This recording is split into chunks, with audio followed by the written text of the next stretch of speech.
Oh, hello there. Welcome back to the art room. I'm really glad you could make it today.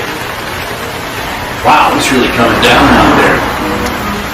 You know, the rain really never bothers me. In fact, I think it's kind of fun.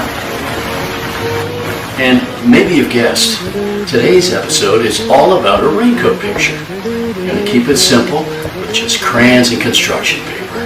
Oh, and maybe a little dancing thrown in too.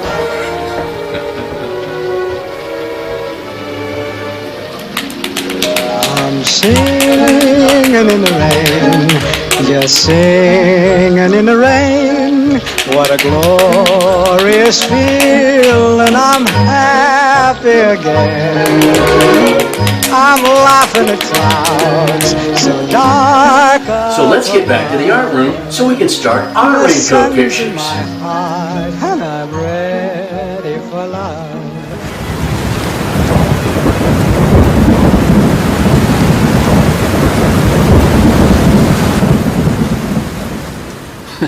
Okay, welcome back to the art room for our raincoat picture. This lesson is really geared at ages in grades 1 through 3.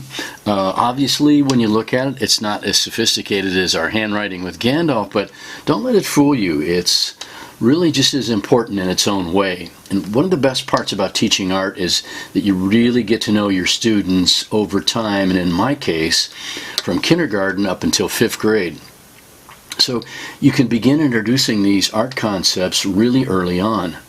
And this lesson has so much going for it, and it was always a crowd pleaser at the art show in the springtime. So we're going to talk about things like beginning perspective. If you notice the buildings for atmospheric perspective, or far away, we won't call it that with the first graders probably yet, but that's really what it is, atmospheric perspective. And then we've got a beginning idea of one-point perspective. I always encourage the kids to go home after they were done to tell the story of what you drew today. He's singing, you can tell by the music notes. He's walking down the sidewalk, and it's way far away, you can tell, because Mr. Shay said that, you know, that was really far away, and that really is what it looks like. His suit is reflecting in the water, and all these water drops that we drew are getting smaller as they go back. And then there's buildings back there, even though we can't tell what they are. If you can get them invested in the story, then they're really going to enjoy drawing it a lot more. So with a piece of blue paper, then I'll start off with a horizon line. Now it doesn't have to be straight if you don't want it to be. Mine's got a little kind of a crooked tilt to it. So I'm going to take my blue crayon, and I'm going to go up about 3/4 of the way up from on my paper and do a horizon line like that. So on top of that horizon line, I'm going to just start coloring in some boxes. There's a box that represents a building, and when you're doing this and the kids are working along with you, right away sometimes you hear like a little gasp of like, wow, that really does look like a building back there, Mr. Shay. I can't believe that we're drawing buildings. So another one over here, and then come over here. Maybe some of these are going to be covered up a little bit by our little figure.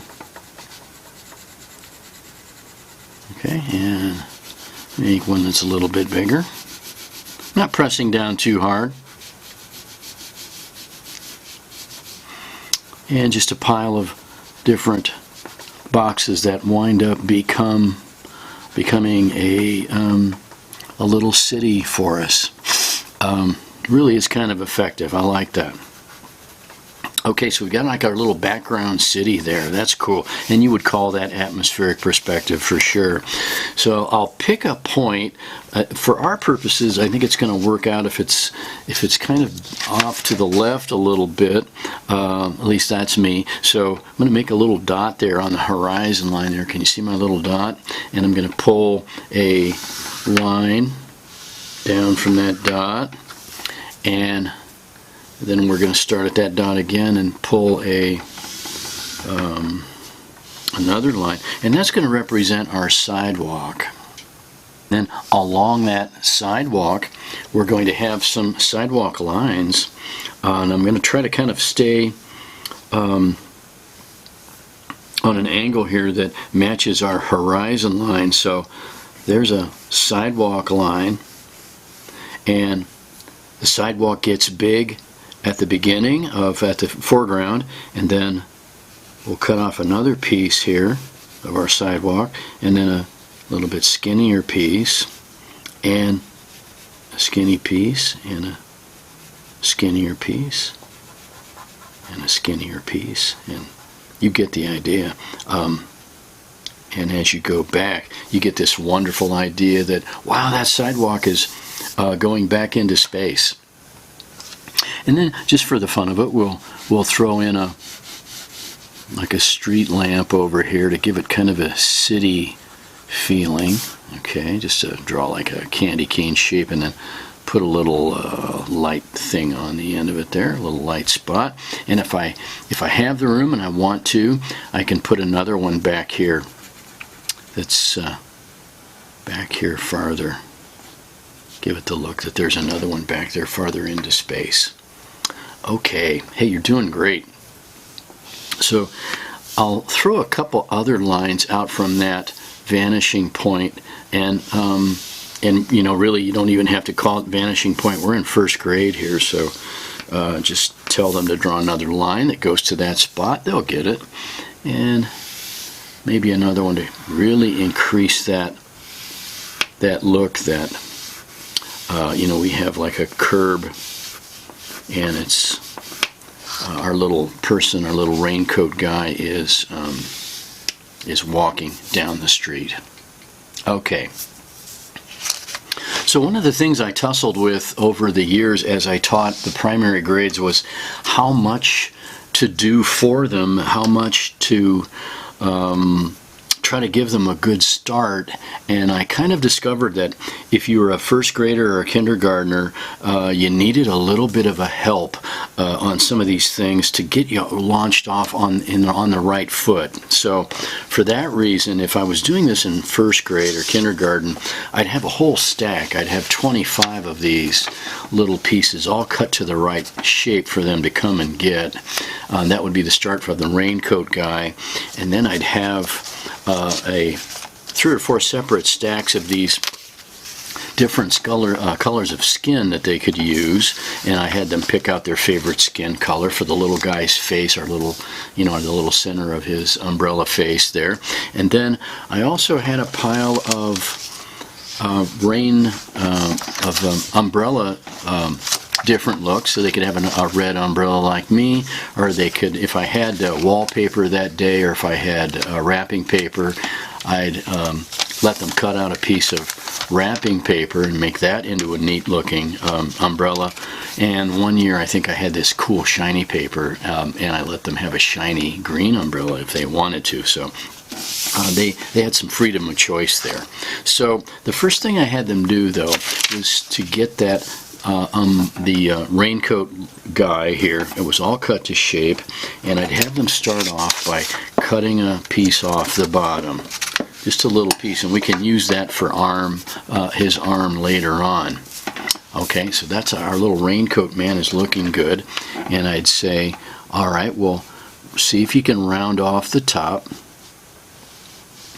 You know, I think maybe in kindergarten with this once I even rounded off the top in advance for them because they had a hard time with that.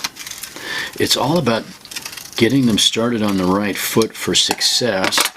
And if they end up, you know, I used to have these poor little guys, you know, they'd cut their own shape, and all that was left, if you've ever worked with kindergartners, you know, they'd cut and cut and cut and change their mind. Before I know it, they'd come up and say, hey, here's all that's left of my raincoat, man. So that's the reason why I did some of that for them. So anyway, good start with our raincoat guy. Then we'd pick our favorite color of skin. I think I'm going to go with that color.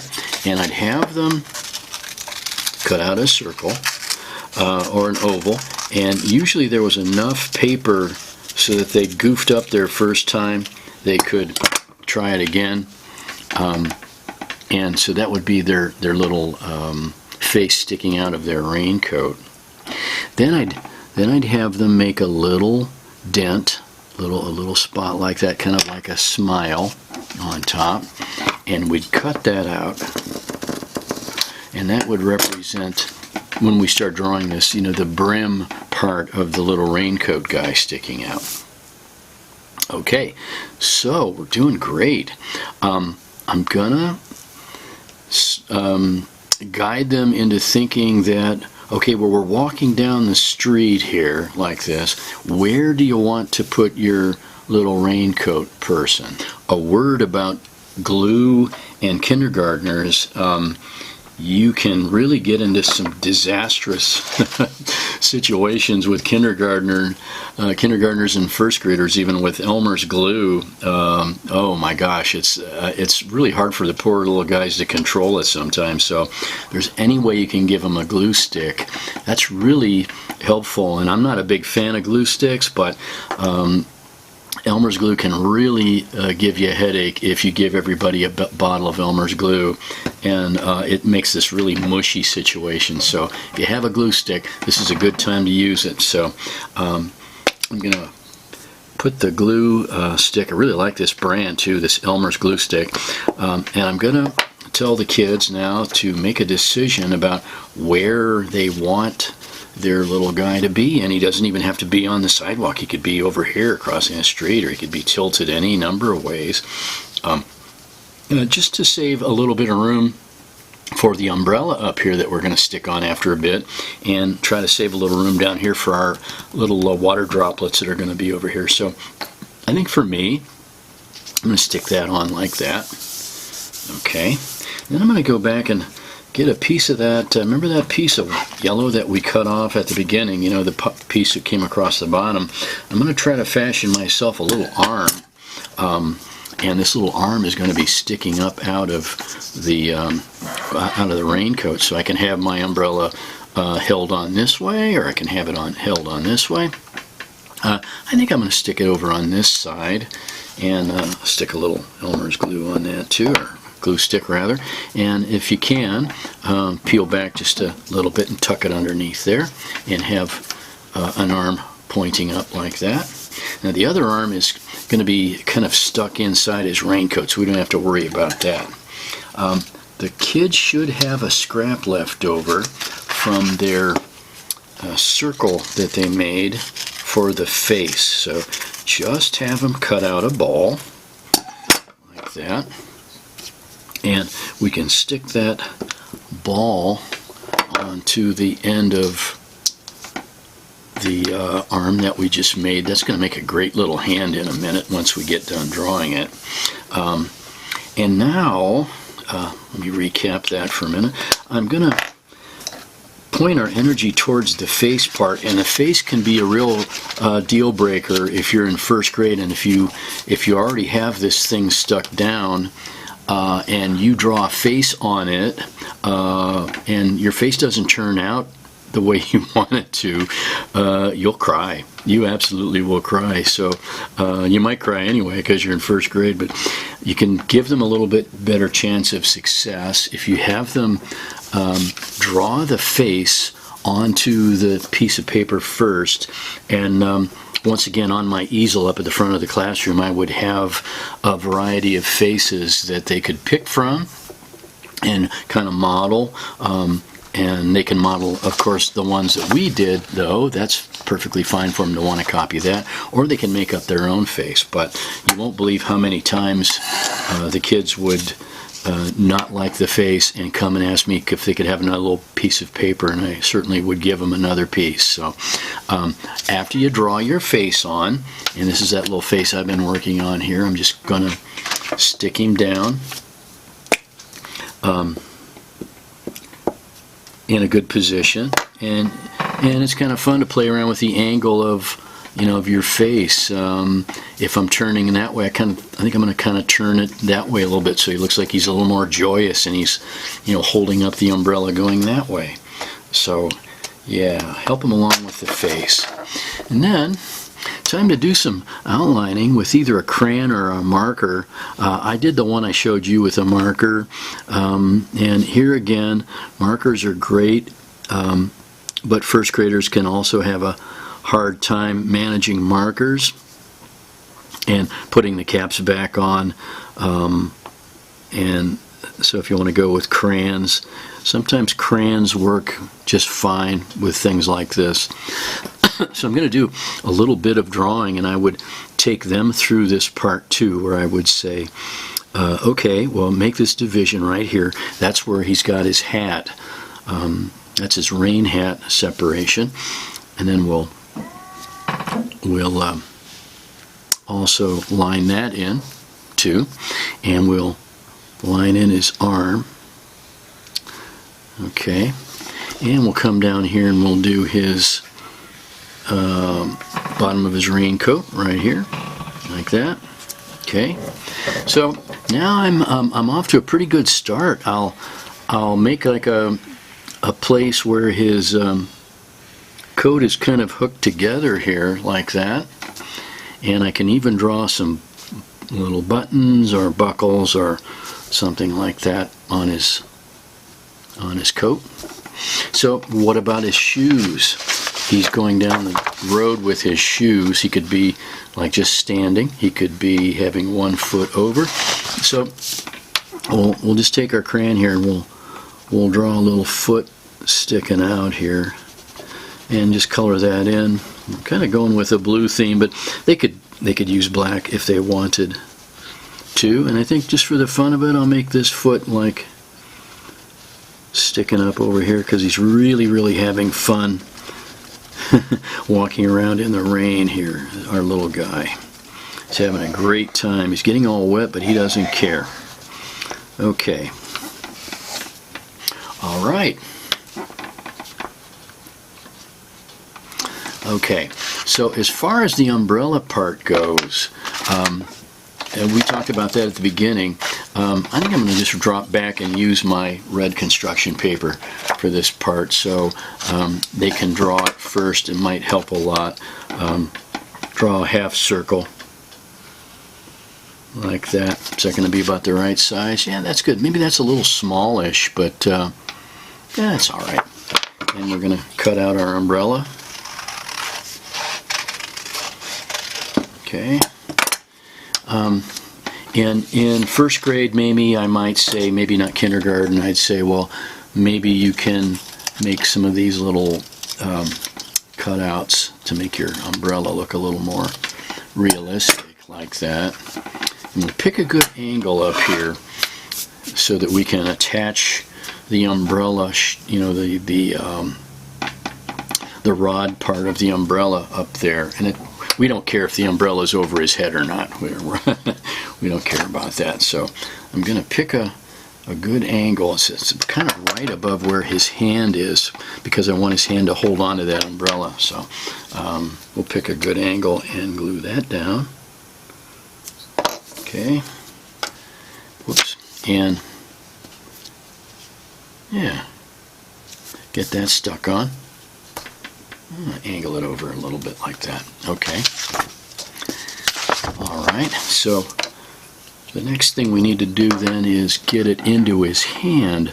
So what I'll do is come over here to the middle of the umbrella and make the umbrella handle, and then come out of the top a little bit with it like that.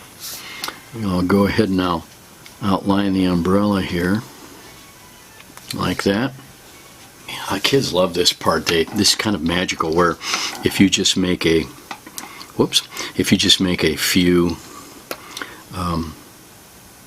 oval shapes here, 1 and 2 and 1 on top, you can make it look like, you know, your little guy is actually holding on to the umbrella. And then if you have room, mine's a little bit on the long side, but if you have room, you can make, you know, the little familiar umbrella hanger thing there. And we'll outline that as well. Stick a little thumb in there while I'm doing this. I forgot to mention that when I did this project, I always worked on my easel so the kids could see me. I always let them watch me draw it. You won't believe how magical that is to have your art teacher draw in front of you It's just really a big deal to watch somebody draw and try to copy them. Not that copying is always a good thing, but you really do need somebody to model after, especially when you're really, really little. And build that confidence till they feel like they can draw whatever they want to. Okay, so this is terrific. Now this arm will draw just a little indication of a pocket and an arm going into the pocket there, and you can show like in this little spot where his hand is showing out just a little bit like that. We could add some details like hair and little, some bangs and things like that. And oh, that's great. And I'll color it in a little bit. Of course, with he needs a tongue, I think, there, don't you think? Yeah, we'll give him a red tongue. And maybe I'll put some cheeks on him here too, or her. Not sure if this is a boy or a girl yet. Yeah, that's kind of the cool thing about it, I guess. Okay, so some extras we're going to do. I love this next part because it really does kind of make it, I think, for me, these raindrops. So if you get the kids thinking about where the raindrops are. So a raindrop, if it hit right about here, would leave kind of a drop mark, but then around it would be a ring like that, where that raindrop hit, because it's kind of a puddle. And we'll do another raindrop with another ring around it. Maybe that one's got 3. And this raindrop. And not all the raindrops have to look the same. Some of them just have a little thing like that. You might even do like a splash raindrop, and then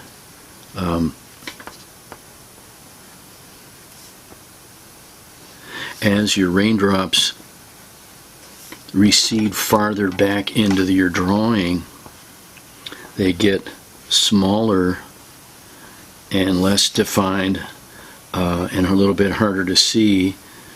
And as your raindrops are hitting closer to the front of our picture plane here, then they appear to be much bigger, like that. So if there's a raindrop back here, it's about that size. If there's a raindrop here, it's about that size. And also, besides the raindrop being smaller, if you can get the kids to imagine this, and usually they can, the raindrop angle changes to where it's a lot more oblong of a shape, like a long skinny shape, instead of more of a circular shape. So way back here, and I'm just going to go ahead and add some more raindrops here.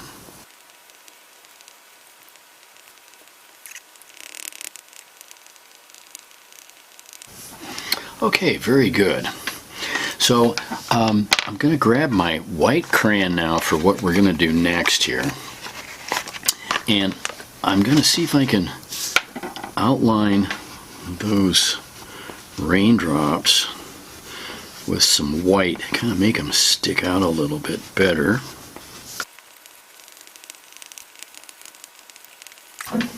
All right. So next then I love this part too, so the kids will really get this part. There's some lines coming down that are rain, so they're coming down and hitting the umbrella like that. These rainy lines are coming down, but the umbrella is shielding everything else in the picture that's underneath it. So we'll do these white lines of rain coming down till they are hitting the pavement here. Some of them are over here too. I love it. I love it. And forgot to put some details in your umbrella if you like that. And you can even put some highlights on your umbrella, like so. Okay, so now's the time if I want to put some musical notes in and make him singing, you know, like this little guy right here. I love that part, so I can just draw a stick and make a note, and another stick like this, and make a note like that coming out, and your audience will get it. Make that note with that looking like that. And are you singing in the rain? Absolutely, you are. Like that. So we've got this like idea that they're singing in the rain. Okay, so one last thing to do before we finish up. Oh, and also if you want to put like the promise of a rainbow in the back, let's do that real fast too. Someday I keep saying we're going to talk about color theory, but if you remember your old Roy G. Biv thing, the order of the rainbow makes all the difference. So you're going to have red and orange. Red, orange, that's R-O. Yellow.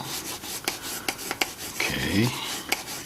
Red, orange, yellow, that's Roy.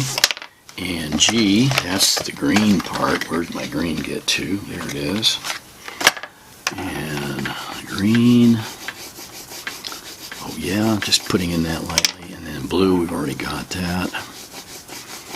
And violet, you can stick that in too. I don't usually use violet at the end. That's just me.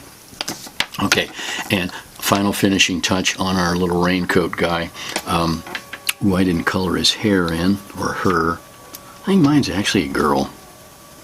Okay, a reflection in the water. So if you have a broken off blue crayon, that's a good thing, but this light would be coming down, and we'll do, since the pavement's all wet, we'll do a reflection of him, or her now, I guess, in the pavement. Oh, and that looks neat already. So, and then because she's got a yellow raincoat on, then I'll put a yellow reflection down on top of all this, and also make it look like that. Raincoat is reflecting in the water. Oh, let's just love it. Just love that one. Okay. Well, there's so many other things I could have done. It depends on how your class is reacting. I could always tell when the kids were coming to the end of their rope and they wanted to finish.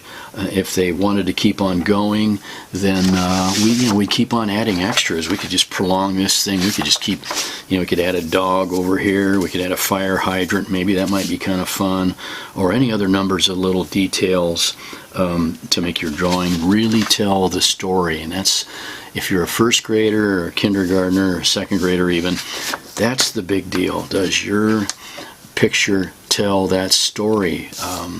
And that's part of the delight in making a raincoat picture. Okay, well, if you have a young artist out there, please be kind to them and be patient with them. It's going to pay off in the end for you, I promise. And as we always say, no matter where you go, no matter what you do, you've got something to be proud of. You're an artist. Well, stick with it, and we'll see you back here next time in Mr. Shay's Art Room.